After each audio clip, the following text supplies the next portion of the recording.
algorithm is already broken, but you have to tell me, why you think it's broken and what it's going to do, even though it's broken. All right, so we'll take a look at the homework assignments that was due about 6 minutes ago, and go over that one first. So this way we have a foundation for the new homework assignment. This is the homework assignments that was due a few minutes ago. All right, and we'll take a look at the trace.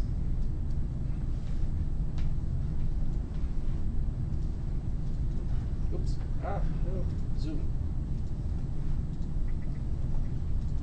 There we go. All right, so we'll take a look at this one and just finish this trace, and then we'll move on to the new homework assignment, and I'm going to show you what it looks like, and then we'll start the class. Line 1 initializes I to 0. Line 2 has to evaluate that condition. I left way too much space for that. I is less than bar A bar minus 1. I is 0. Bar A bar in this case is 3 because there are 3 elements in array A. So bar A bar minus 1 is 2. 0 minus 2 is true. We get onto line 3 as a result. On line 3 we have an assignment statement. With any type of assignment statement, you have to evaluate the right-hand side first, find out what is the value of the expression on the right-hand side, and then use that to update the left-hand side, which has to be a variable of some kind. The right-hand side says A bracket, I plus 1, close bracket. With something like this, you have to evaluate what is inside the square bracket first before using the indexing operator, the square bracket itself. So in this case, I has a value of 0. 0 plus 1 is 1. So this is the same thing as referring to A bracket 1. And as you can see, A bracket 1 has a value of 2. So the entire right-hand side of the assignment statement has a value of 2. What are we going to do with a value of 2? Well, we use it to update the left-hand side. The left-hand side is A brackets I. Since I has a value of 0 at this point, it is the same thing as A bracket 0. A bracket 0 is column D, so what we'll do is we'll store the value of 2 into column D. And that's basically what is going to happen on line 3. Are there any questions about this step?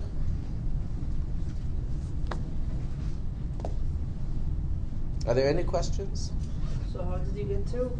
Huh? How did you get 2? Because it's A bracket I plus 1 on the right-hand side. I is 0. 0 plus 1 is 1. And A bracket 1 has a value of 2. Yep. I have a question. What are the rules like? I know sometimes you say it doesn't really matter what's on the left and the right side when there's an array. Like when there's an assignment statement, is it when there's not both arrays on the same side, when there's like a number or something? Do you see what I'm saying? The rule is, whatever is inside the square bracket or the parentheses, you have to evaluate it first before you make use of that value. Right, I'm thinking that, but I'm thinking if, like, for instance, the right-hand side just said 2, then it wouldn't really matter if it was on the left or the right-hand side, but because there's 2 arrays, then it matters? Do you see what I'm saying? Like, if it was 2 goes to A bracket I, then it would be the same as A bracket I goes to 2? No, because the left-hand side is whatever is going to store the value. The right-hand side specifies the value to be stored.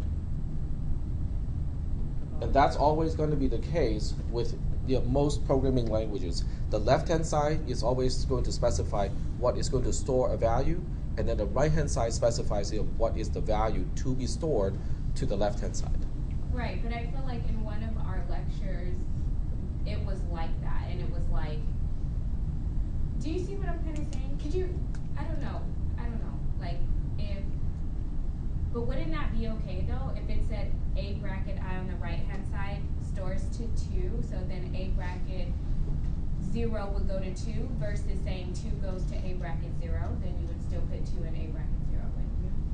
No, because that would be kind of like saying that if, let's say, instead of having this, it was an X instead, you can't assign a 2 to X, you can't assign X to 2, you Right. can assign 2 to X. Okay, well, I'm gonna find the YouTube video and I'm Okay. gonna tell you exactly where it Okay, is. 'Cause I that have would it be on my- helpful. Yeah, that would be helpful. Just to Okay. locate the time, the timestamp Cause I got on the this right, video. that's not even my question, I just wanted Okay, to know. sure. Yeah, that's also why I choose to use the left arrow symbol. That kind of implies which side you have to calculate first, and where that information is going. All right. And then on line 4, just moving on with the trace. Line 4 is just adding 1 to I, so I goes from 0 to 1. Then we go back to the beginning because this is a while loop, and we reevaluate the condition on line 2. Now, even though it is the same condition, I has changed. I is now 1. 1 is still less than 2, so that's fine. Okay, it is still true. We go to line 3. This time when we are on line 3, I has a value of 1. So when we evaluate the right-hand side, I plus 1 becomes 1 plus 1, which is 2, and that's inside the square bracket.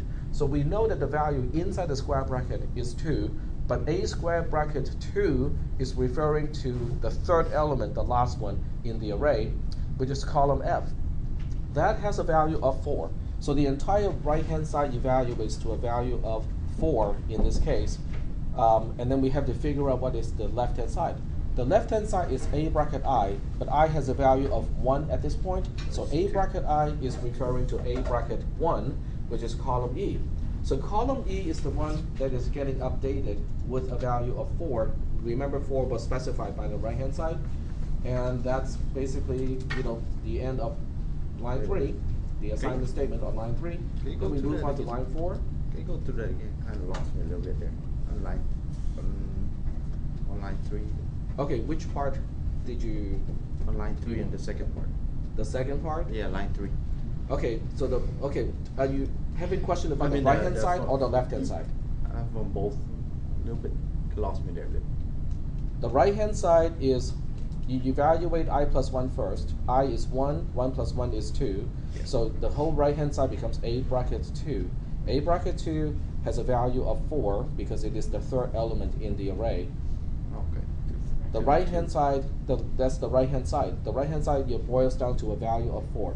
The left-hand side, we have I inside the square bracket, so you have to resolve the value of I first. I currently has a value of 1 at the time, of line 3. So a bracket I becomes a bracket 1. A bracket 1 is column E, is the second element in the array, and that column is now updated by the value of the right-hand side, which is 4. So that's why we store 4 in column E. Oh, okay. Okay? So now that we are done with line 4 also, we go back to line 2. I is less than bar A bar minus 1 is now false because bar A bar is 3. There are 3 elements in array A. 3 minus 2 is 1, so bar A bar minus 1 is 2. And I also has a value of 2. 2 is less than 2 is false. So we are done. Get to here and hit post. Are there any questions about this particular trace? No questions? Okay. All right. So if there are no questions about this one, we'll move on to the new question for this section, for topic 5. So we're going to move on to topic 5. Oops, sorry, I lied. Okay. We are moving from topic 5 to topic 6. The new homework assignment is in topic 6. It is called array 2. So we'll take a quick look at array 2. Array 2 looks like this. It has a name of bad binary search or bad bin search because it is a bad version of binary search. It is incorrect. Okay. So this is binary search, but it is not implemented correctly. We'll talk about the floor operator and all the other stuff first later today, because we will talk about the correct version of binary search in this class. We'll trace the correct version a few times, but you'll be responsible to trace the incorrect version and tell me when you find that there's a problem, okay, and explain why you think there's a problem. Okay, so anyway, this is the bad version of binary search. There are 3 test cases here, so this one will take a little bit more time than the previous homework assignment. Here's test case number 1. And each one only has like 4 items in the array. This is test case number 2. Same elements in the array, but we are searching for a different value. And here's the third one. Once again, same elements in the array, but we're looking for something that is different in this particular trace. And the first line, is pre. Okay, so I forgot to put a pre here. You can put it there when you turn in your homework assignment. Are there any questions about the new homework assignment? Yes. So we're just tracing that, seeing we could find the matching value, but you said something about finding a bad algorithm? Well, it is a bad algorithm to begin with. Okay. So the algorithm itself is incorrect in multiple ways. So when you trace this algorithm, let me just take a look here. Sheet 1 is the algorithm. Sheet 2, 3, and 4 are the test cases to trace the algorithm. Use the same convention that I used in class, and this is the important part. If you think the trace will not end, in other words, it's an infinite loop, indicate that it is an infinite loop, and explain why you think it is an infinite loop. Okay? A typical explanation of an infinite loop is after 2 iterations, you notice that none of the variables have changed. Okay? Because after 2 iterations, not one, after 2 iterations, and none of the variables have changed, or they might have been updated, but they're updated with exactly the same values, that means the third one will not make any changes, the fourth one will not make any changes. So if the exit condition is false to begin with, it will remain false forever, and as a result, the loop will never exit. So that would be the proper explanation. And also, you need to at least go through 2 iterations with identical values in the variables before you can make that conclusion. Why 2 and not 1? Why 2 and not 1? Because there's no way you can tell that the next iteration will not will not have changes if you just go through 1 iteration. Okay. All right. So are there any questions about this homework assignment? Yep. And where do you write the conclusion? You can just put it on the spreadsheet somewhere. Just pick one cell and just type up your explanation. That will be fine. Yep. But if you have the 2 assignment values go in for the precondition and you go through 1 iteration and the variables haven't changed, that's not enough? Well, with 1 iteration, you can never tell whether the values will be changed in the next iteration or not. Is that making any sense? But if it doesn't change in the first, wouldn't that be an indication? If it doesn't change in the first one, that's assuming the first iteration, the very first iteration, is not making any changes already. That'll be fine. Okay. But if all the previous iterations, keep changing values until you have 1, so basically you're looking for 2 iterations with identical values. Okay. Yeah. That makes sense. Okay. All right. So with this out of the way, we are going to talk about the correct version of binary search, and we'll go through a few examples today, because last time I think we went over the construction of the binary search algorithm. And the way you come up with an algorithm, is very individual. I mean, there's no easy way to say, oh, this is how you write an algorithm. It's worse than writing an English paper in many ways. Because when you're in an English writing class, your professor will teach you, how to write a paper, and there are steps to do it, like outlining and stuff like that. But for the most part, you have the freedom to decide, how you want to write an English essay, as opposed to writing a program. And program is a little bit different. Why do you think writing a program is a little bit different from writing an English essay? How are these 2 things, different? The program has to work. A program has to work. Okay, so that means in a program, in addition to your professor actually reading it, what else do you think has to read your program and say this is all okay and all correct? Search. The computer, right? The compiler or the interpreter also has to agree on, okay, you are specifying everything by the syntax rules or the grammatical rules. Because if you make a simple grammatical mistake, like you're using a comma at the wrong place, your English professor will be able to read it and just circle that sentence and go like, okay, you should put a comma here because now it's a run-on sentence. But with a computer program, it's different. If you miss a semicolon somewhere in your program, the compiler is not going to understand what you mean. Okay, so that's the first difference. And then the second part is, what is the purpose of an English essay that you're writing for any type of English writing class? What are you expressing? trying to communicate an idea, whereas in a program you're trying to give instructions. Exactly. Okay, so there's a clear difference between these two things, because one is expressing an idea, presenting an argument, making a point. Okay, and those things are not necessarily procedural. There might be some procedural aspect to it, but they're not necessarily procedural. Like you have to perform this step first, and then this step, and then this step. But in programming, it's all about writing the sequences of stuff. Okay, you got to do this first, you got to do second, and so on. Okay, so that's why they're kind of different, because in programming, how you sequence stuff is actually important, as opposed to writing a paper. The presentation of idea does not seem to depend as much on the ordering of stuff. Okay, so getting back to writing an algorithm. So we'll begin with initializing b to 0. Remember, b is the index of the first element in a range inside the array that may still have the value that we're searching for. And e is the counterpart.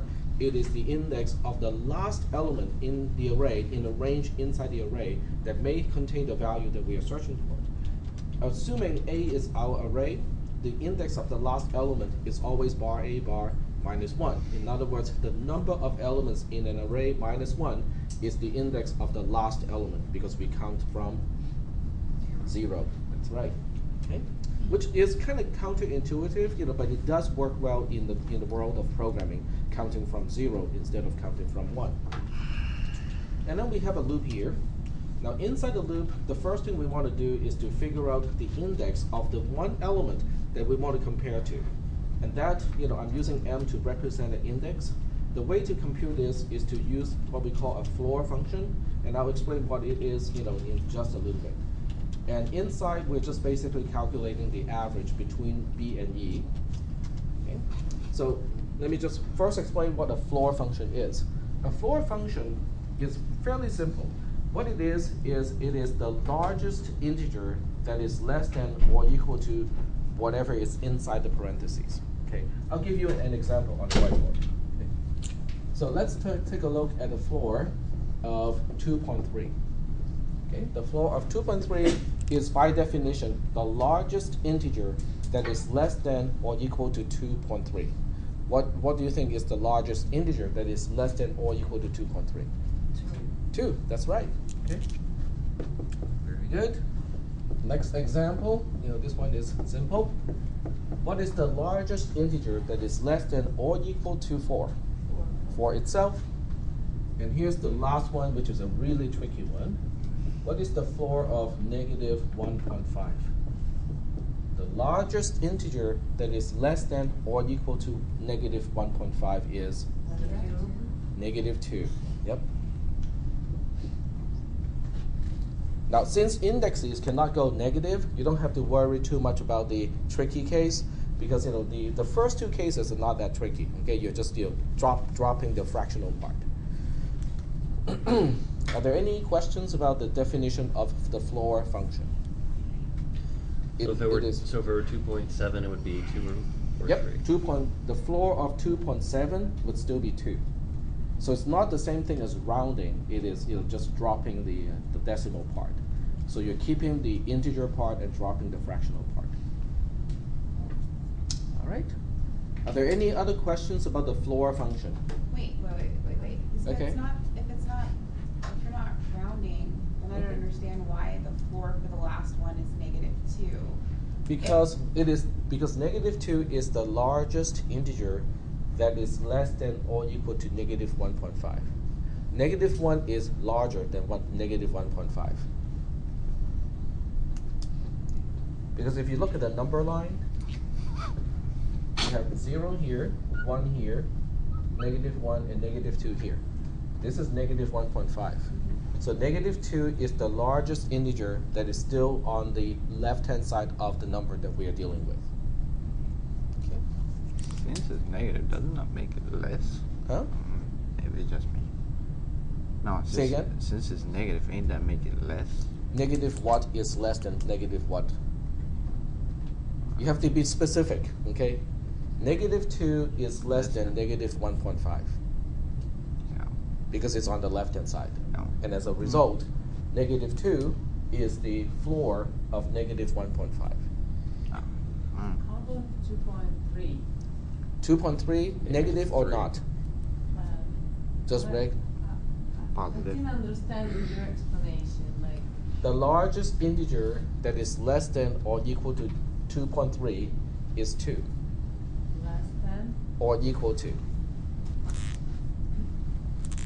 The definition of the floor function is also defined in the notes too. So if you study the notes, you will definitely see the explanation of that as well. And for something like this, if you want to get like a different type of opinion, like okay, I want someone else to explain that, you can also look up Wikipedia. In other words, you just say your floor function, and the first entry is Wikipedia. So now you have a kind of longer explanation of what a floor function is. It also tells you that the notation of the floor function is just like a square bracket, but it only has the bottom part of the bracket. Okay. But the definition of a floor function is the largest integer that is not greater than, but not greater than is less than or equal to the number that you're dealing with. All right. We'll go ahead and continue with the binary search algorithm. The whole purpose of the floor function is just in case b plus e divided by 2 is not an integer. Okay, so we want to get rid of the fractional part and make it an integer. Okay, now that we know what is the index of the element that we're supposed to compare to, we can actually go ahead and do the comparison. In other words, we're comparing k, which is the key or the value that we are searching for, with an element in the array. In this case, it's a bracket m. That's the whole purpose of computing m to begin with, is so that we can use it to direct us and say, okay, we want to compare to this particular element in the array. If k is less than a bracket m and the array is expected to be sorted in an increasing order, what do I change in this case? Now let's just finish up the framework of the conditional statement first, and then we'll go ahead and fill in the details after that.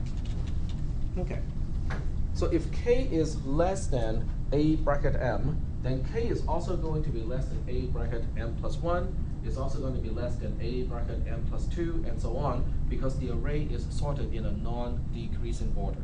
Is that part okay? Okay, because that's basically what we used as an example in the previous class.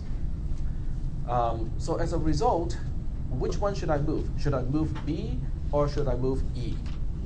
We should move e, exactly. So in this case, we have to move e, but the way we move e, we know that it has something to do with m, because we just compared to the element at index m. So the question is, should we use m plus 1, or m minus 1? Minus 1. M minus 1 is correct, because we just compared to a bracket m and know that it is not k. So that's why you have to move it one step before, because by definition e is the index of the last element in a range of the array that may still contain the value k. We just ruled out m itself as an index of an element that contains the value k. So that's why it has to be m minus 1. Now with the other case, okay, let me just do some indentation here, just so that at least with this one we are clear what we're talking about.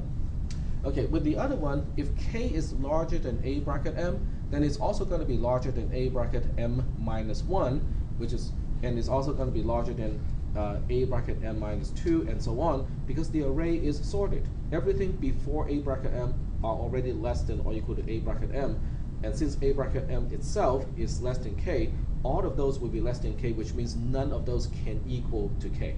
So in this case, we have to move b, because b is the index of the first element in a range inside the array that may still contain the value of k. But we don't want to move it just to m, we want to move it to m plus 1, because we just proved that a bracket m does not equal to k. So why do I want to move b to just m? So we have to move it to m plus 1, and that's the conditional statement inside the loop. And then you have the until statement here. There are two ways to get out of this loop. The first way to get out of this loop is, we are lucky, we just found it. So when a bracket m equals to k, we can certainly exit because we just found it. But the other way to exit is b is greater than e. Because if you look at the loop here, for each iteration, we are either moving e to a smaller value, or we are moving b to a larger value. So eventually, b is going to exceed e if we cannot find the element that we're looking for. So that's why when b is greater than e, it's also time to get out. But the reason why we are getting out in that case is because there's no element in the array that can match the value k. And this is the entire binary search algorithm. Now I'm just going to add one more line, which is not in the pseudocode in the homework assignment, which is fine. Is if I want a variable to indicate the result of the entire binary search algorithm, I'm going to store it inside found. In this case, found is going to be, there are two ways to say it. If a bracket m equals k, you can use it to indicate that the one element in the array does match the value k. Okay, do you guys have any questions that I can answer? No? Okay. How about the entire class? Are there any questions about the algorithm itself? And why can't this be a while loop instead of a repeat loop? It cannot be a while loop because the condition relies on m, right? Mm-hmm. And m is not calculated until you have gone through at least one iteration. That's why. Okay. Because we are relying on the body of the loop to compute something that we use in the condition of the loop. So that's why you have to perform at least one iteration before you can check the condition of the loop. But if the while loop said, well, a bracket m does not equal to k, that do, so. It's still not going to work because what about the initial value of m? M is not initialized until we get to line 4 in this case. Okay. It's more, you can do certain things like you can pre-initialize m before the loop and then use it, as the condition of the loop, that would be fine too.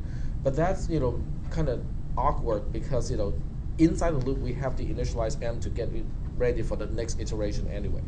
So it's more natural in this case to use a repeat until loop. You can tweak, you can turn it into a while loop, but it's more natural in this form. Okay. That was my question. Okay, very good.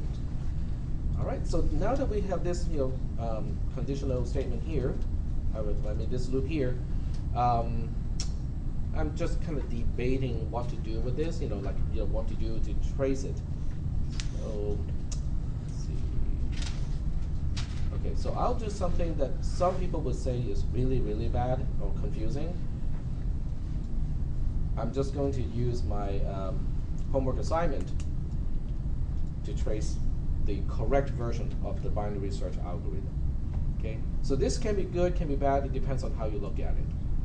It's good because we are using the same data set, so you can basically say, okay, in the correct version, this is how binary search is supposed to work. But it's bad in a way because for people who don't really quite understand the logic, it becomes just more confusing because, okay, so if the correct version is going to do this, what about the incorrect version, what it is supposed to do? So I'm going to do it this way, just to see what would happen. Okay. All right. So we are using the correct version of the binary search algorithm and use the data set that you are supposed to use in your homework assignment, tracing the incorrect version of binary search. Okay. Don't we also need to add found now for that? Yes, we will need that, but we can do it at the last step here. Okay. So we'll go ahead and add it to column K. That's our found. That's a good catch because in the original algorithm we don't have found. Okay. And I'm going to make the algorithm smaller, just so that I have a little bit more space for the trace. Here we go. Okay. All right. So what we'll do now is we'll go ahead and trace it. This is the precondition. On line 1, B gets initialized to 0, and on line 2, E gets initialized to bar A bar minus 1. Bar A bar is 4. There are 4 elements in array A, so 4 minus 1 is 3. So E gets a value of 3 to begin with. We do not trace line 3. Okay. Now since I'm doing it here and not trace line 3, if anyone turns in a trace that has line 3 in the trace, I will take points off explicitly just because I told you guys not to do it. Okay, so we skip to line 4 because line 3 doesn't serve any purpose other than marking the beginning of a repeat until loop. So we don't trace that line. On line 4, we compute the value of m and store that, we compute and store the value of m. It is the floor of b plus e divided by 2. b plus e is 0 plus 3, which is 3. 3 divided by 2 is 1.5. What is the floor of 1.5? 1. So m starts with the value of 1. Then we move on to line 5. Line 5 finally has a condition to evaluate. K is less than a bracket m is, well, let's take a look. K has a value of 9. M has a value of 1. So a bracket m is referring to a bracket 1. A bracket 1 is column H. It has a value of 6. So is 9 less than 6? No, it is false. So since this is a multi-branch conditional statement, where do we go next? Yep. No. No. 7. We go to line 7. It's a multi-branch conditional statement, so if one condition fails, we have to go check the next one. Okay, so we have to check the next one first, confirm that it is true, and then we can go to line 8. Okay, so we go to line 7 next, and line 7 is checking the opposite. K is greater than a bracket m. Okay, K is 9. A bracket m is 6. 9 is greater than 6 is true. So now we can go ahead and go to line 8, which is the branch corresponding to that condition. On line 8, we compute m plus 1. M is 1. 1 plus 1 is 2. And then we store 2 in B. So B is now updated to a value of 2. And then we are done with the conditional statement. Where do we go next? Line 10. Line 10, that is correct. Okay, so we go to line 10 because we are now done with the conditional statement. Now, since we are not tracing line 3, why are we tracing line 10? So we have to check the condition to see if we need to get Back. in or we need to go back in. That's correct. Okay, because line 10 does have something to do. In fact, it is very important because line 10 is the one that decides, are we getting out or are we going back? Okay, so it does have something important to do, so we have to trace it so that we can keep track of why we are doing what we are doing. Okay, first of all, we are going to use short-circuited evaluation. So if we find that a bracket m equals k, we can get out right away. We don't even bother to check b and e later on. Okay, so in this case, m has a value of 1. A bracket 1 has a value of 6. K has a value of 9. 6 equals 9 is false. Okay, and this is a disjunction. It's an or. If one side is false, can I make a conclusion and say the entire thing is true or false? No, we have to evaluate the second side. For the right-hand side, so the right-hand side is b is greater than e. B has a value of 2 at this point. E has a value of 3 at this point. 2 is greater than 3 is false. So we have false or false, and the end result is false. Okay. Now, since the exit condition is false, where do we go next? Say again? Back. We go back to line 4. Okay. If the exit condition is true, then we get out. That's why it's called an exit condition. But since the exit condition is false, we cannot quite exit yet. So that means the only choice remaining for us is to go back to the beginning and do this all over again. So we go back to line 4, not 3, and then we recompute the new value of m. B is now 2, E is still 3. 2 plus 3 is 5. 5 divided by 2 is 2.5. The floor of 2.5 is 2. Very good. So now B is 2. M has a value of 2. Then we move on to line 5 and check stuff again. Okay, A bracket 2 has a value of 8 in this case. 8 Okay, K has a value of 9. A bracket M is A bracket 2, which has a value of 8. 9 is less than 8 is false. Okay, so now we go on to line 7 to check the second condition. K is 9. A bracket M is A bracket 2, which is 8. 9 is greater than 8 is true. They can't both be true at the same time. 'Cause it's They cannot be. exact opposite. Well, they're not. They cannot be. They're exclusive, but they're not exact opposite. If you're looking at less than versus greater than or equal to, then they are exact opposites. Okay, so we are now on line 8. Line 8 is going to recompute m plus 1. M is now 2, so m plus 1 is 3, and then we use that to update b. So b now has a value of 3. After line 8, we move on to line 10. And line 10, first compares a bracket m with k. A bracket m is a bracket 2 because m has a value of 2 at this point. It has a value of 8. K has a value of 9. 8 equals 9 is false. So we have to evaluate the right-hand side of the disjunction. B has a value of 3.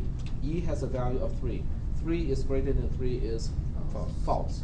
So the entire exit condition is still false. We have to go back to the beginning again of this loop, going back to line 4. Line 4 is going to recompute a value in m, again. This time b is 3, e is also 3. 3 plus 3 is 6. 6 divided by 2 is 3. The floor of 3 is also 3. Okay, so m is now updated to a value of 3. And then we move on to line 5. K is less than a bracket 3. Okay, let's see. K is 9. A bracket 3 has a value of 11. 9 is less than 11 is true. Okay, so we go for this branch this time. So we go to which line? We go to line 6 because the condition is true. We go for that particular branch. On line 6, we compute m minus 1. M has a value of 3 at this point. 3 minus 1 is 2. And then we use 2 to update the value of e, which is also in column E. So now that ends up with a value of 2. And after line 6, where do we go? This is a multi-branch conditional statement. We go to line 10, exactly. We follow one branch and we get out of the conditional statement altogether. So now we end up on line 10. On line 10, we first compare a bracket m, which is a bracket 3. It has a value of 11, to k, which has a value of 9. 11 equals 9 is false. Now we have to evaluate the right-hand side of the or the disjunction. B has a value of 3 now. E has a value of 2. 3 is greater than 2 is true. And then what do we do next? We go to, not quite post, okay? This one is, we go to line 11. We go to line 11, and we have to determine the value of found. A bracket m is a bracket 3, has a value of 11. K has a value of 9. 11 equals 9 is false. So the right-hand side specifies a value of false. So that means found is also going to be updated to a value of false. So, and after 11, there's nothing else, and we can just say, look, we're done. And that is the correct solution. That's the correct conclusion because the value 9 is not anywhere inside this particular array. Okay? So this is the way binary search is supposed to work. Okay? The binary search algorithm that you have in the homework assignment is incorrect. So it's not going to do, it may or may not do what we are seeing here, but then you have to trace it and tell me, is it right? Okay, is it coming to the right conclusion? And if not, is it getting into an infinite loop? Okay, because there's a chance that it might get into an infinite loop. Are there any questions about this particular program? The whole approach of binary search and also how to trace an algorithm like this. So the infinite loop will use the same, you'll have the same results over and over. With an infinite loop, you just never get out. It's always line 10 and then go back, line 10, always go back. You're not getting out of it. Yep. Attendance, very good, thank you. Yep, go ahead. I wonder why we're using m to represent the index instead of I. Midpoint. I use midpoint. Oh, okay. I'm not gonna take row today because I forgot my row sheet in my office. That's okay. I occasionally forget to do that. With some of my other classes, I would be so absorbed that no one in the class reminds me to take row, and I would just completely forget to take row for a few weeks. But in those classes, the cisp300, in those classes, people who do not attend classes regularly I would just say that they're digging a big hole. With each missed class, it's like the hole getting bigger. And that's the one where you start to learn about the interaction between programs and like compilers and stuff like that. In a way, but that's really assembly language programming, which means you are the one translating your high-level code into assembly code, which is the lowest level of code you can do as a software engineer, as a programmer. But that class also kind of talks about what is inside the processor, how it works inside the processor, just a little bit, not a whole lot. It's still focused mostly on the software side of stuff and not really so much on the hardware stuff. All right, so we are done with binary search. Okay, so we are technically done with binary search at this point. And we are moving on to topic 7. Okay, now topic 7 talks about subroutines, and this is a big topic. Compared to arrays, this one is bigger. Okay, this one is actually quite a bit bigger, and in some ways it is more complex. In a way, it's not as complex, or at least about the same, but in a way it is more complex. This is also something that will be useful in just about any programming language that you plan to use in the future. C, C++, definitely. Perl, PHP, Python, also. Visual Basic, definitely.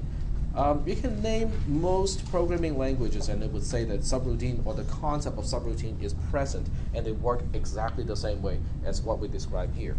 So this is a very useful universal concept, just like arrays, that you will find useful no matter which programming language you decide to use in the future. So what we'll do is we'll start with the updated notes. Okay, so you can see that there's a whole bunch of stuff here.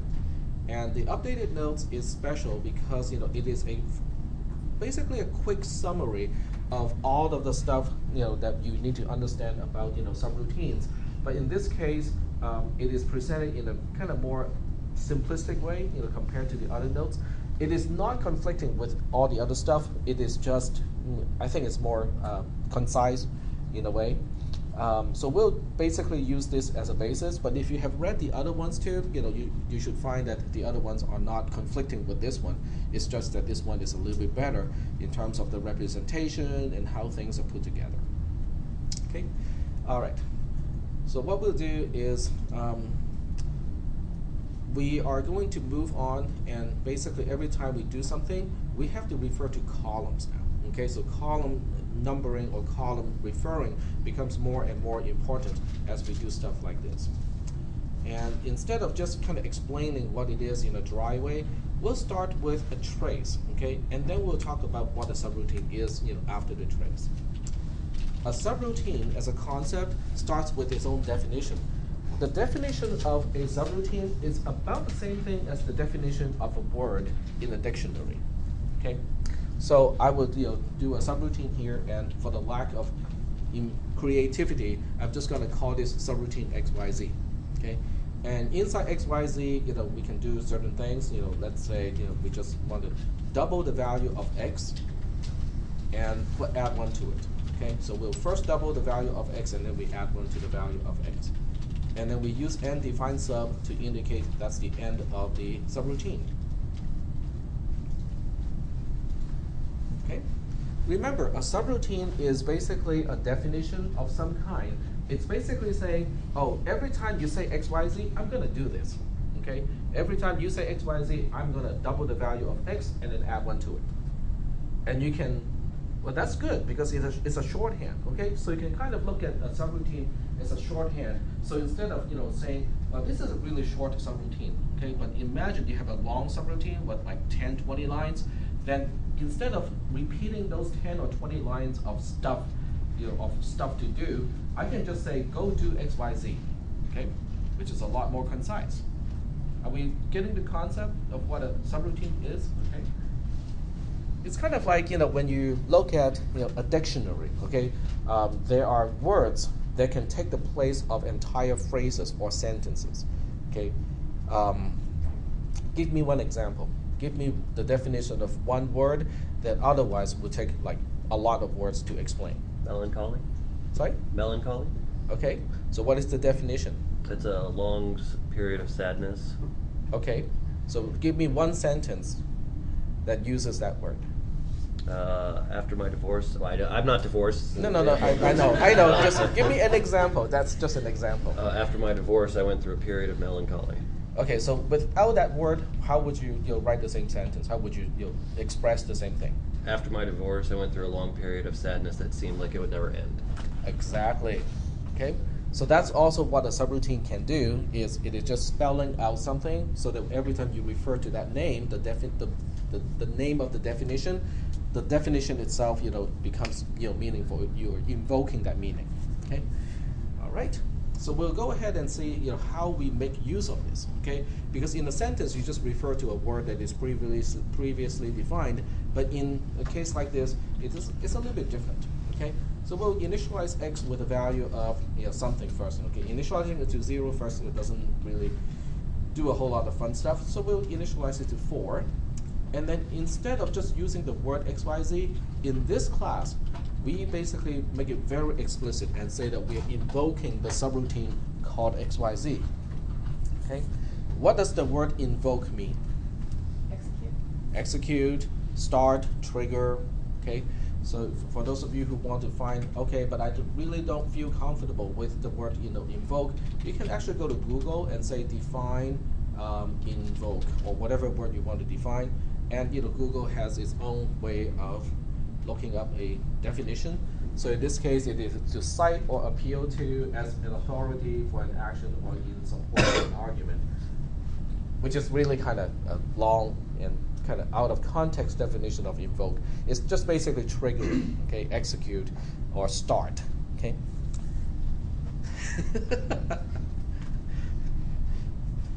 So maybe You're talking about the people who are worried about it because it's like magic or witchcraft, the word invoke. yeah, that too. It's used in magic or witchcraft. Yeah, to invoke a spirit means to invite one. Mm-hmm. But it is, but it's still related to the triggering of an action. It's the triggering or starting of something. So it's the same thing here. Okay. So we invoke x, y, z, and then you know what? I'm gonna do something here. X gets x times 10, and then I want to do the same thing over again. Okay. So I want to invoke x, y, z one more time here. Okay. And you can see that if I do not have the subroutine x, y, z, then I will have to repeat line 2 and 3. At line 6 and also at line 8, separately. So it would make my program longer. Now, don't ask me why I want to do the doubling and the plus 1, in both places. I just want to do that, okay? But this is an example. Okay. So what we'll do is we'll go ahead and take a look at, well, but how do we get this to work? Now that we kind of have an understanding of what it is supposed to do, how is it going to get it done? In this case, does everybody understand what this program is supposed to do? Okay, let me just kind of verbally go through what it's supposed to do. First of all, we do not execute any code inside a subroutine until it is invoked, until it is called, until it is triggered. So the code inside on lines 2 and 3, we don't do that until we are asked to. Yep. It's just putting a series of code into like one variable, it sounds like, and saying just invoke this series of code that we've labeled this variable. I wouldn't use a variable to refer to it, but I know exactly what you mean. You're using a name, an identifier, to be associated with a sequence of code, a block of code, basically. Yes, that's exactly what we are doing. Okay. So basically, this is just a definition. How many words is inside a dictionary, the English dictionary? Thousands. Probably thousands of words, okay? So do you make use of all those thousands of words on a daily basis? Probably not. I mean, do you look up? So that's exactly the same thing. Okay, just because I have the definition of a subroutine doesn't mean I'm doing anything with that until I say invoke. Then I have to look it up and go like, okay, what am I supposed to do when somebody says X, Y, Z? Okay, look it up. Line 2 and 3. Okay, that's what we're supposed to do. Okay, so as far as that is concerned. The program is supposed to first initialize x to a value of 4, and then it would double it to a value of 8, and then add 1 to make it a value of 9. And then after that, we come back to line 7. So we have 9 in x, so now x becomes 90. And then we'll go do the same thing again, which is doubling it from 90 to 180, and then add 1 to it, which is 181. Okay, is that is everybody comfortable with what the program is supposed to do? Okay, we're supposed to end up with a value of 181 in x. But the question is not what it's supposed to do, is how it is actually going to get it done. Okay. All right. So what we'll do is now we'll trace it, and I'll present the mechanisms of actually making this happen. I don't need comments in this case because there are no conditions to evaluate. So I will start with line number and the variable, the only variable that I have in this particular program. Now, since x is going to be initialized to begin with, I don't need an initial value. So the precondition is basically, okay, we don't need to know anything about x. X can start with an unknown value. Yep. Now when you say it's invoke XYZ, that means whatever's in the next slide. Do whatever XYZ is supposed to do. Okay. But I don't want to use the word do because the do word implies loop, because we have while do, and in the C programming language we also have do while. So I don't want to use that particular word. Okay. It is common that people say, okay, instead of using the word invoke, they use the word call a lot too. So you're calling a subroutine. All right. So on what do we do next? Okay, what is the first line of this program that I should do?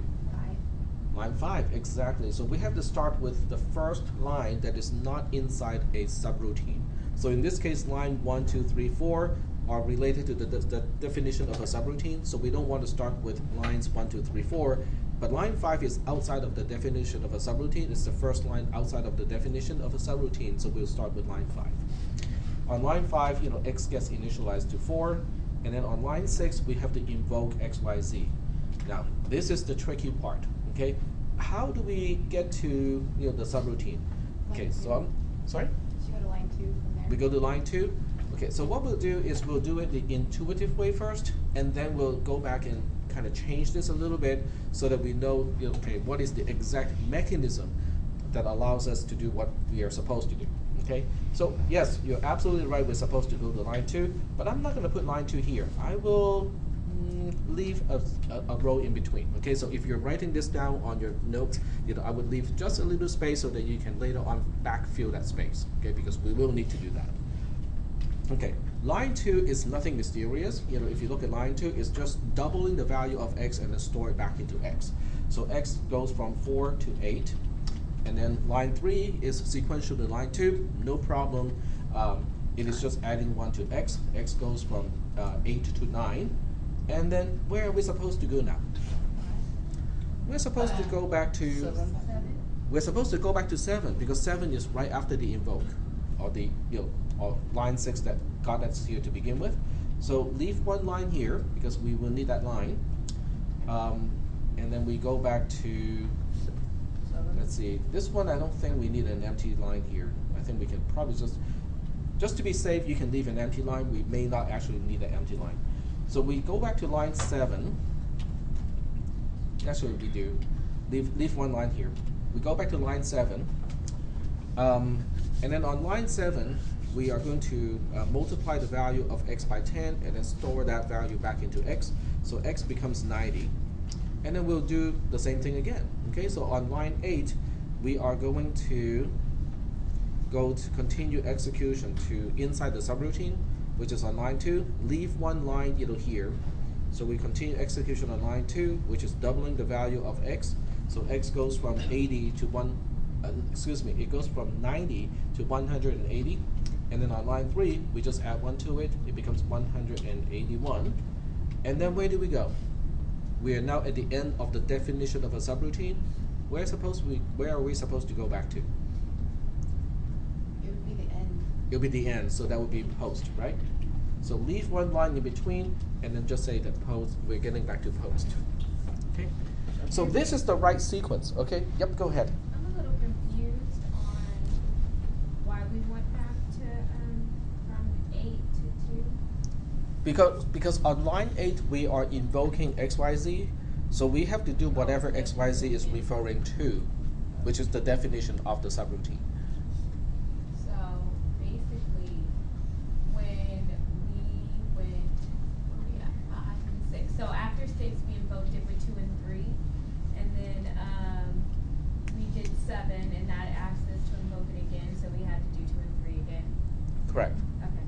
In other words, you can kind of look at this, instead of a spell or a difficult word or a, word that has a kind of long and complicated meaning, you can kind of look at XYZ as wash one dish.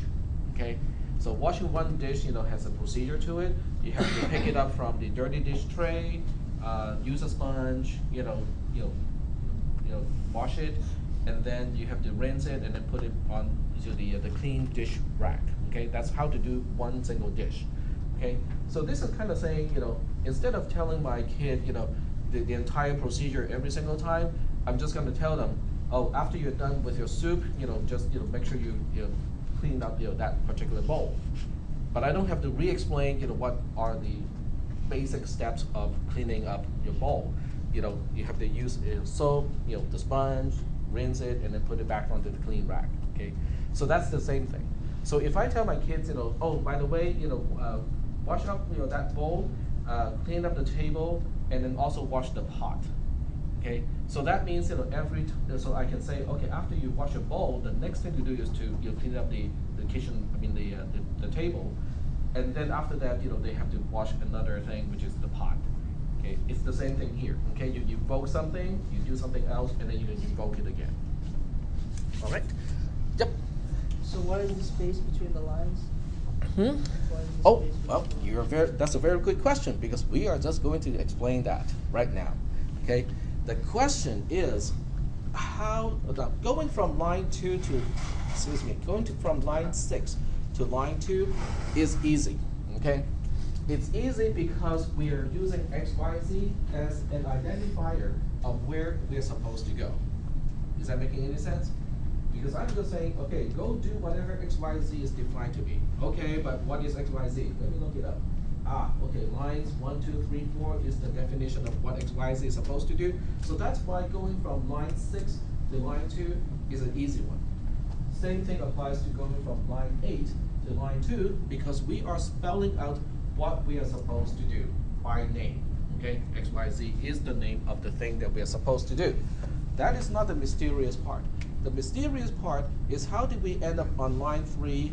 Okay, line 3 is not the mysterious part because it's sequential to line 2, but how did we go from line 3 to line 7, and then from line 3 to post?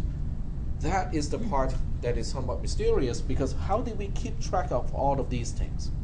Okay, now you kept track of these things because you were able to remember, oh, we got to line 2 this time from line 6, so when we're done with the subroutine, we should continue execution on line 7. You kept track of that information in your mind when you were running the program. But the computer doesn't have quote-unquote a mind, right? It needs specific ways of keeping track of information. So that's why we need to introduce something that we have not talked about before. On line 6, or whenever you invoke a subroutine, yep, go ahead. Roll. I already explained, I forgot to bring it today. Yep. So on line 6, whenever you have an invoke statement, this is what we need to do. There are 2 steps in invoking a subroutine.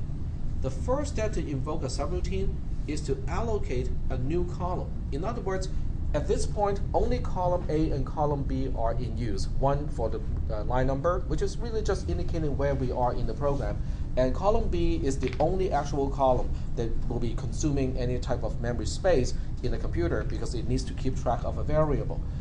But with subroutines, we'll have to dynamically allocate and deallocate columns. So in this case, we're going to allocate column C, and the way I label this column is I'll call it a return line number. Okay, because that's exactly what it is supposed to do. So this means, and the allocation of the column has to follow a specific order. It has to be the leftmost available column. Okay, and you will hear me say this, over and over again over the next few weeks until your faces will turn blue and go like, please don't say that anymore. We already know that. Okay, but I will keep saying that. Okay, we allocate columns from the left. Okay, so we allocate the leftmost available column, and then we could name it return line number, at least for the time being. The purpose of this column is simple. It reminds us, oh, since we're invoking the subroutine on line 6, when we're done with the subroutine, we have to go to line 7. That's all it's going to say. So 7 is the quote-unquote value of this particular column. This is how the computer actually keeps track of information, so that when you invoke or get into a subroutine, that's how it knows where to get back to when the subroutine is done. Are we doing okay so far with this concept? Because we know that there's a necessity to keep track of this information. We just did not know how to represent the mechanism to keep track of it. And this is how we do it. Okay. Now, after line 3, we technically go to quote unquote to line 4, but in the past, with and while or repeat or and if, that sort of statements, we don't trace those lines because they're meaningless. They don't really do anything. But guess what? Line 4 actually does something. What line 4 does, okay, so let me move to this tab here. Line 4 actually does something very important. It does 2 things. The first thing it does is something that is harder for me to describe here, in retrospect. The first thing it does is to look up the rightmost available return line number. Not the leftmost, the rightmost. But since we only have one return line number, it's the same. So it will look up the rightmost active return line number, and it will say, hey, I'm at the end of this subroutine here. What did I say that I'm supposed to go back to? What is it saying now? I'm supposed to go back to line 7. So the first thing it will do is to look up column C and say, oh, I'm supposed to go back to line 7, and technically speaking, I should copy the line 7 here at this time. Okay, if I were to trace the program sequentially and linearly, this is the time when I would say, oh, I'm supposed to go back to line 7, and I will put a 7 here. But line 4 has a second task to do.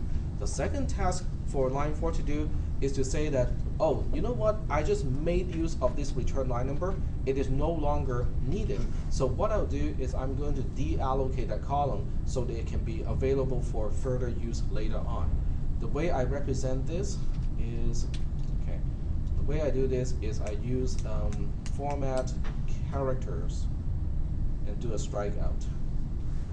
It's not letting me do it.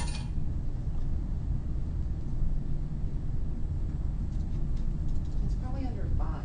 Strikeout might be under font. Format. They had the other cell linking. I have it now. stuff. It's under font effect.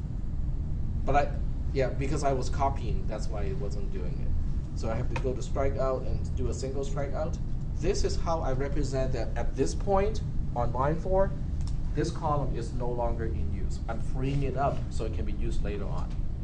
Who's going to use it up later on? What do you think? On which line? Line 6.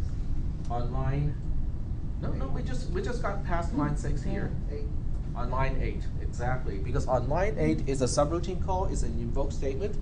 And what an invoke statement has to do would be 2 things. One is to save the location or the line number where we are supposed to go to after the subroutine is done. In this case, line 8 says, hey, there's no one after me. Well, guess what? That means when you're done, we are all done. So that's why, in this case, we reallocate column C, because at this point, column C is the leftmost available column. Nobody is using column C at this point. I just deallocated it, like on line 4. So now we are reallocating column C and say that, okay, I'm reusing this column to remember where I'm supposed to go back to once I'm done with XYZ. And I'm supposed to go back to post, because post is representing the end of the entire execution, and since there's nothing after line 8, when I'm done with this subroutine, I'm all done. I'm done with the entire algorithm. Okay, so that's the first thing a subroutine call or invoke is supposed to do. The second thing is obvious. We continue execution inside the subroutine, in this case on line 2. Yep. Can you explain to me why the red line crossed it out? The red line. That we crossed it out? Oh, the strikeout on row 8? We strike it out because we want to denote that that column is no longer in use at that point. We are deallocated the column. Yep. And why is it the rightmost column that we want to deallocate for row 8? Well, because we can have multiple levels of subroutine calls. In other words, subroutine XYZ can call subroutine ABC and so on. So then you will end up with multiple return line numbers, columns. So in that case, which one am I supposed to use? You're supposed to use the rightmost one. Okay, so it doesn't necessarily have an order. So I mean, so if we So there is a very specific order as to which return line number column we're supposed to use. okay, But this example does not illustrate it. okay. Yep. Question? That's what I was gonna. Okay. So now, okay. Yep. Go ahead. Do we also put a strikeout on row 14? Row 14. Yep. Yeah. That's what we're gonna do. Oh. Because remember I'm backfilling the trace. That's why I told you guys to leave some space around. So now after line 3, we go to line 4. Line 4, it looks like it doesn't do anything, but it does two things that are actually very important in subroutines. Line 4 is going to do two things. First thing is it will look up the return line number of the rightmost active return line number, which tells us to return to post. Then I will copy post over here. And then the second thing it does is to say, okay, now that I have made use of the return line number, I don't need that column anymore. I'm going to deallocate it so that somebody else can use it later. Now, obviously, in this case, there's no somebody later because we are already at the end of the execution of the entire algorithm. But in general, there can be a lot of stuff later on that can make use of that column. So in other words, every time I'm done with doing something, I'm going to free up the resources. I'll be, I will deallocate the resource so that the same resource can be used later on. Are there any questions? Yep. Yeah, so we went back and we just added in everything from line C. Is that typically how you trace this, or really shouldn't you be doing like column C as you're tracing? Like No, this is the actual trace. Well, I know, I'm talking about the order in which you're doing the trace. Oh, the order would be sequential. Yeah, I just did it the way that Okay, that so I did it. Really, what you would have done, like if this weren't new or anything, we would have started on line 5 and moved to 6, and then we would have added in the return line already. Yes. Okay. Yep. Yep. I did it this way only because I did not want to explain the mechanism first. I want to present the order of execution first because most people understand that part. Okay, I know the order of which line I'm supposed to go to. The question is, how do we keep track of where are we supposed to go back to at the end of a subroutine? That's why I'm backfilling it, to basically backfill it with the mechanism of doing it. Not so much what we're going to do, but how we're going to do it.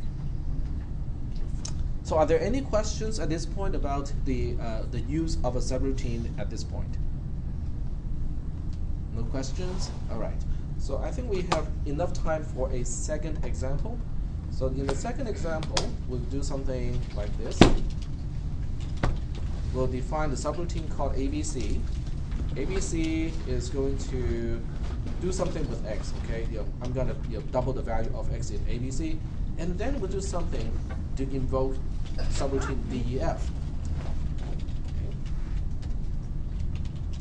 And now I define subroutine DEF, and DEF is only going to add 1 to x. And that's all it's going to do. All right? And we can do about the same thing as last time. X get initialized to 4, and then we'll both invoke ABC just once, and then we'll invoke DEF by itself, and that's the entire program.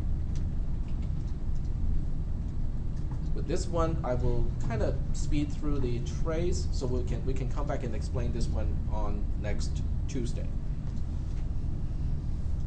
But I do want to present at least a case where you have a invoke inside the subroutine itself, because it doesn't make any difference. It really does not make any difference. That's the whole point of this whole thing. Okay, we have line number and we have a single variable x, and we can make it a little bit wider. The precondition is we don't need to know anything about x. And where should we start? What is the first line that is outside of the definition of any subroutine? 8. Line 8, very good. So on line 8, x gets a value of 4, and then on line 9, so this time we're going to do it sequentially. On line 9, we got two things to do. First thing is to allocate a new column called return line number, and remember where we are supposed to go back to.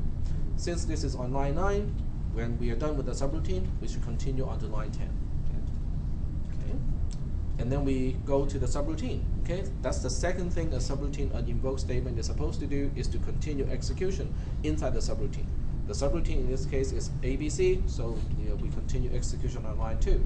Line 2 by itself is pretty simple. We just double the value of x, so it goes from 4 to 8. And then we go to line 3. And then what do? We do exactly the same thing as last time, which is allocate the leftmost available column to become a return line number column. What is the leftmost available column at this point? D. Column D, exactly. So now we say, oh, you know what? We're going to use column D for another return line number. And then the second thing we do with the subroutine invocation is we continue execution in the subroutine that is named. In this case, oh, sorry, forgot. After we allocate the return line number, we actually have to remember what that line number is supposed to be. Since the invoke is on line 3, where are we supposed to go back to? 4. Line 4, that's right. Okay, now we can continue execution in the subroutine that we're invoking. Since we're invoking subroutine DEF, we are continuing execution on line 6. Line 6 is just adding 1 to x. X goes from 8 to 9. And then we are done with that subroutine. We continue on to line 7. When we're at the end of a subroutine, when we're on end define sub, we got 2 things to do too. The first one is to look up the rightmost active return line number. Which column is our rightmost active return line number? Column D, okay, and what is that telling me to go back to? Yep, so we copy this 4 onto here, and then the second thing we do is to say, okay, we don't need this column anymore, so let's go ahead and mark this entire column as deallocated. So we go to format character and use a strike through, and now we mark that this column is now deallocated. It's done, okay? Column D is once again available. Now we're on line 4. What is line 4? Line 4 is another end define sub. What do we do at the end of a subroutine? The same 2 things that we did before. Look up the rightmost active return line number. What is the rightmost active return line number at this point? It's column C. It's not column D anymore. Column D is now deallocated. We just made use of it and deallocated. So now it is column C. Column C is telling us to continue execution on line 10. So I make a note of that to say that continue execution on line 10. And then after that, line 4 has a second thing to do, which is to deallocate column C because it's not useful anymore. So now we continue execution on line 10. Line 10 is saying, oh, let's go ahead and invoke DEF again. Okay, not a problem. So the 2 steps of invoking a subroutine, once again, is to allocate the leftmost available column. Just hold on 1 second. So in this case, it's column C again, right? Because column C was just deallocated, it is now available. So I'm going to reallocate column C and say that I'm going to use it to remember where I'm supposed to go back to when subroutine DEF is done. Wait, line 10 is the last line of the entire program. So when I'm done with this subroutine, I'm going to post. Okay, and then the second thing the invoke statement is supposed to do is to continue execution in the subroutine that we're calling. In this case, it's on line 6. We're adding 1 to x. X goes from 9 to 10. And then we go to line 7. Line 7 is the end of a subroutine. It has got 2 things to do. Locate the rightmost available, the rightmost active return line number. In this case, it is column C. It tells us to continue on to post. Okay, let's make a note of that. And then the second thing it's supposed to do is to deallocate that column. And then we continue execution at post, which means, oh, we're all done. Yep. Is row 5 right? Row 5 is correct. I thought it's supposed to be line 9. 9? Yeah, since we went back all the way to line 1. No, it cannot go back to line 9 because otherwise it would just be doing invoke ABC over and over again. It has to go to the line following the invoke statement. The invoke statement is on line 8, so it has to go to, excuse me, the invoke statement is on line 9, so it has to continue on line 10 after the subroutine is done. Okay. Yep. All right, so I'll see you guys next Tuesday. Please read the notes. This is all in the notes too, so reading the notes will definitely help reinforce the concepts. All righty. A quick question for you. Yep. You know, in the exam, when we had the algorithm that we had to indent before we actually could trace it, on one of those you said that we needed to, one portion of it is it has to be Right. For two. Okay. So if you have the while and the end while, as long as you indent over 3 through 16, it should be correct, right? Yes. Okay. Did I mark you wrong? Yeah. Okay, send a note to me, with your name and student ID, and then just mention that I might have graded your question. I think that was question 3. Yes. Okay, so just mention that I have graded your question 3 incorrectly because you think that the while loop itself is indented correctly, and then I can go take a look. Okay. I have a copy of all the exams, so that Yeah, I makes know it you have easy. them all scanned, so. Yep. All right, thank you. My nested trace is still 6x. Okay, I can go ahead and take care of it now. Send another email to me just to remind me. Right, got it. Thank you. I have 2 questions. Is there going to be a lot more homework assignments from the Untitled semester, more than there was before? Yes. Well, more points, okay, because these are more, involved homework assignments. Okay. Also, are there any extra credit opportunities available? No, I don't really want to do extra credit, because it is what it is. Yeah. So just make sure I do good. Yeah, I would say so. Professor, will be going over the answer today for the homework assignment? Yep. First thing we do is that, and then we'll do something else, right?